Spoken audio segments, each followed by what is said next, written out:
आम लोगों को सहूलियत देने के लिए दिल्ली सरकार ने बड़ा फैसला किया है। अब उसकी जो 23 सेवाएं हैं वो कब दिल्ली के लोगों को मिल जाएंगी, कितने दिनों में मिलेंगी, यह टाइम तय कर दिया है। और अगर ये डिले होता है तो उस विभाग की जिम्मेदारी होगी, संबंधित अधिकारी की जिम्मेदारी होगी कि उस समय सीमा को किस तरह से उस अधिकारी ने आम लोगों को डिलीवर नहीं किया।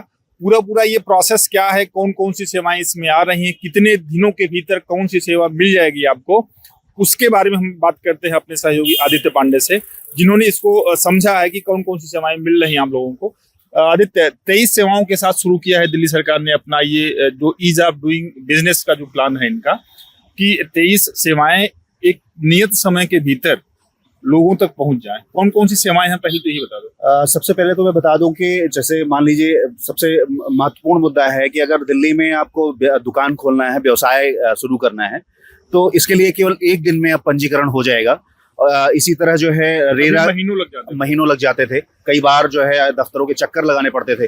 फिल्म की शूटिंग अगर जो है मुंबई से तमाम जो लोग हैं दिल्ली के पर्यटन को बढ़ावा देने के लिए लगातार बात चल रही है कि कैसे पर्यटन को बढ़ाया जाए, कैसे रेवेन्यू को जो है एक्स्ट्रा जनरेट किया जाए और दिल्ली को फिल्म के उसमें जो क्षेत्र में आगे बढ़ाया जाए। जो यहाँ की ऐतिहासिक धरोहर स्थल हैं, तमाम जगह हैं, चाहे वो राजनीति की दृष्टि से देखें, चाहे आर्थिक दृष्टि से देखें, बहुत महत्वपूर्ण है। तो शूटिंग के लिए जो है केवल 15 दिन का समय दिया गया। इसी तरह से जो 23 सेवाएं हैं, मैं उनको बताना चाहूंगा कि ये है Delhi right of citizen to time bound delivery of services act 2021, जिसके दायरे में सरकार ने जो है इन 23 सेवाओं को जो है वो लेके आए हैं।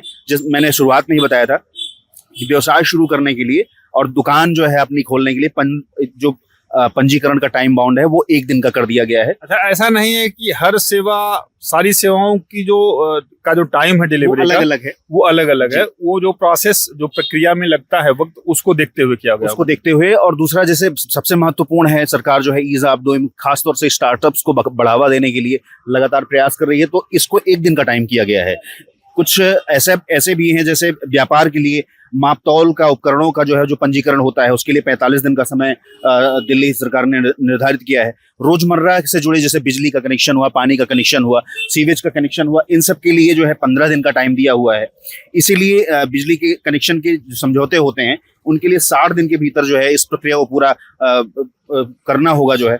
इसी तरह से सड़क कटिंग की अनुमति लेने के लिए जैसे अलग अलग एजेंसियां एक दूसरे से अनुमति लेती हैं, इसके लिए 45 दिन का निर्माण एजेंसियों को जो है 45 दिन के भीतर उनको अनुमति मिल जाएगी। अभी लंबा कई बार जो एजेंसियां एक दूसरे पर आरोप लगाती रही हैं कि हमने 6 महीने से अप्लाई कर रखा है और रोड कटिंग का जो है वही नहीं मिल पा रहा है, इसलिए हम काम नहीं शुरू कर पा रहे हैं। इसके अलावा जो बिल्डर्स हैं, रेरा के जो अंतर्गत जो काम करते हैं, उनको जो है उन बिल्डर्स को और एजेंट्स को जो है वो पंजीकरण कराने के लिए 30 दिन का जो है 30 दिन का समय मिला हुआ है। फिल्म शूटिंग के लिए मैंने बताया कि 15 दिन का टाइम दिया हुआ है। मोबाइल टावर लगाना है, उसकी अनुमति लेनी है, उसके लिए कि मात्र 30 दिन का समय लेना होगा। आबकारी विभाग में भी कई बड़े बदलाव किए गए हैं, जैसे बार का लाइसेंस जो है उसके लिए 30 दिन का टाइम दिया हुआ है।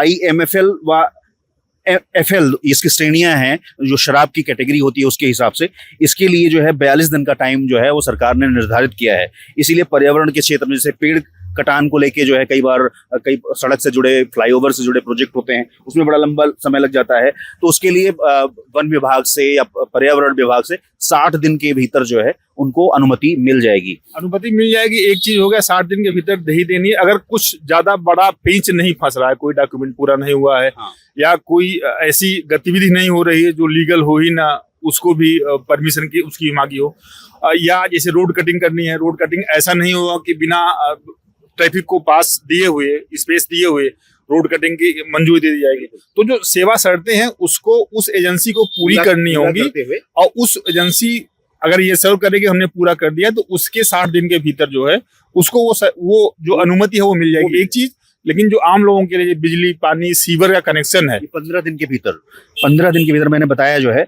कि रोजमर्रा की सुविधाओं में जो है के लिए दिल्ली सरकार ने ये बहुत बड़ी राहत है कि अब जनता के लिए सीवेज कनेक्शन केवल 15 दिन के भीतर जो है वो उपलब्ध हो जाएगा।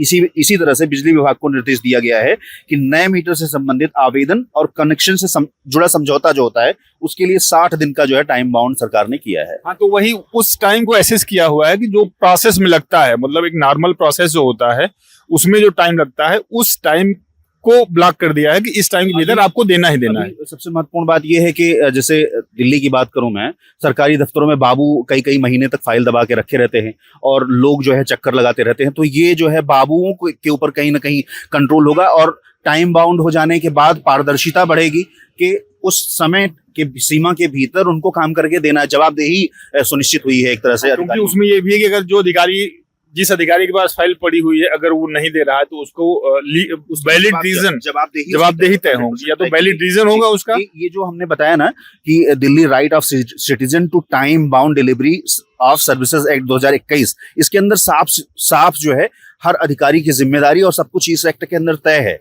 अब उसी एक्ट के अंदर इन 23 सेवाओं को जो बहुत महत्वपूर्ण है, दिल्ली के आने वाले जो विजन है 2047 तक भारत के विकसित भारत के साथ साथ जो है दिल्ली को भी विकसित करने का जो विजन है, उसमें जो है ईज ऑफ डूइंग बिजनेस को ईज ऑफ लाइफ को जो है वो करने के लिए और तेज करने के लिए जो है गवर्नमेंट ने ये निर्णय लिया है। तो अभी तो खैर 23 सेवाओं से ये जो सर्विसेज हैं लोगों तक पहुंचाने की, उसको समयबद्ध तरीके से देने का जो प्रतिबद्धता है वो सरकार ने जताई है।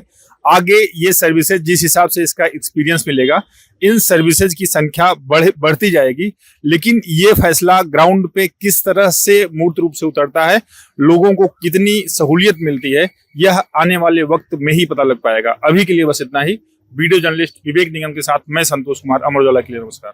आपके राज्य की खबरें, आपके शहर की खबरें सबसे पहले जानने के लिए देखते रहें अमर उजाला।